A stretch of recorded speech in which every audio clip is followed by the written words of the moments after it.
అయితే రీసెంట్గా పవన్ కళ్యాణ్ మాట్లాడినటువంటి కొన్ని మాటల్లో కొన్ని చాలా వివాదాస్పదమైన వ్యాఖ్యలు ఉన్నాయి. ఫర్ ఎగ్జాంపుల్, హిందువులు మాత్రమే హిందూయిజంను తిడతారు, హిందూ నాస్తికులు హిందుత్వాన్ని ఎందుకు టార్గెట్ చేస్తారు, ఇతర మతాలని తిట్టకుండా, ఇట్లాంటి కొన్ని అర్థం లేనటువంటి వ్యాఖ్యల్ని పవన్ కళ్యాణ్ చేసిండు.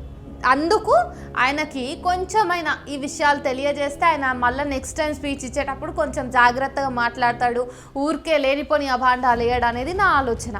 చదువుకొని వారు చదివిన చదువును అమలు పరచలేని వాళ్ళంతా మతాన్ని కౌగిలించుకుంటారు. డార్విన్ మొదలుకొని అందరు శాస్త్రవేత్తలు క్రైస్తవానికి విరుద్ధంగా మాట్లాడిర్రు.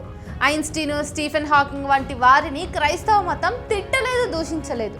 అలా వారిని చేస్తే దేవుడి సృష్టికి విరుద్ధంగా వాళ్ళు ఈ ప్రకృతిని అర్థం చేసుకొని సౌకర్యంగా ఉండే వస్తువులు కనుక్కొని రోగాల్ని నయం చేసుకొని మనం ఇప్పుడు ఈ స్థితిలో ఉండేవాళ్ళం కాదు. కాబట్టి ముస్లింలు ఖగోళంలో, గణితంలో, చరిత్రలో ఇంత ప్రగతి సాధించే వాళ్ళు కాదు. మనం ఈ ముస్లిం క్రైస్తవ మతాల కింద పాలించబడటానికి కారణం ఇట్లాంటి మాటలు పాటించడం వల్లే. ఇప్పటికీ మానవాళిని ప్రభావితం చేసిన గొప్ప రచన కానీ, ఆవిష్కరించిన గొప్ప విషయం కానీ, కనుక్కున్న గొప్ప వస్తువు కానీ, మానవుడు సాధించిన గొప్ప విజయం కానీ మన మతంలో లేకపోవడానికి కారణం ఇట్లాంటి మాటలే. సివి రామన్, ఎల్లప్రగడ సుబ్బారావు, చంద్రశేఖర్, వివేకానంద, కందుకూరి వీరేశలింగం, అంబేద్కర్, బుద్ధుడు వంటి వారు మతం గీసిన హద్దులు దాటి బయటకు వచ్చాకే గుర్తించబడ్డారని తెలుసుకోవాలి. మతం అధికారంలో ఉంటే మనం మన కుల వృత్తి అంటే పేడ పిసుక్కోవటం, పల్లెల్లో ఉండేవాళ్ళం, ఇట్లాంటివే చేసేవాళ్ళం. రాజులాగా పరిపాలించడం కాదు కదా, కనీసం సినిమాల్లోకి వచ్చే వాళ్ళం కూడా కాదు. మనం చదువుకోవడానికి కూడా వీలుండేది కాదు. నాలుక తెగ్గోయించుకుని చెవుల్లో సీసం పోయించుకోవాల్సి వచ్చేది. ఇష్టం వచ్చిన వాళ్ళని ప్రేమించి పెళ్లి చేసుకునే వాళ్ళం కాదు. ప్రతిలోమ వివాహం అసలు చేసుకోలేకపోయే వాళ్ళం. మన పిల్లల్ని సింగపూర్, ఇటలీ, ఇంకా ఇరాన్ ఇలాంటి పెద్ద పెద్ద కంట్రీస్, వేరే కంట్రీస్లో చదువుకోవడానికి వాళ్ళ కోసం సంపాదించే వాళ్ళం కాదు. కులవృత్తి చేసే వాళ్ళు ఉంటే నగరాలు ఉండవు, ఎందుకంటే నగరాల్లో కులవృత్తి చేయడం కుదరదు. అప్పుడు ఈ దేశం కూడా ప్రాచీన కాలంలో ఉండేది. ఆసుపత్రిలో వైద్యం లౌకిక ప్రపంచం తయారు చేసిందే.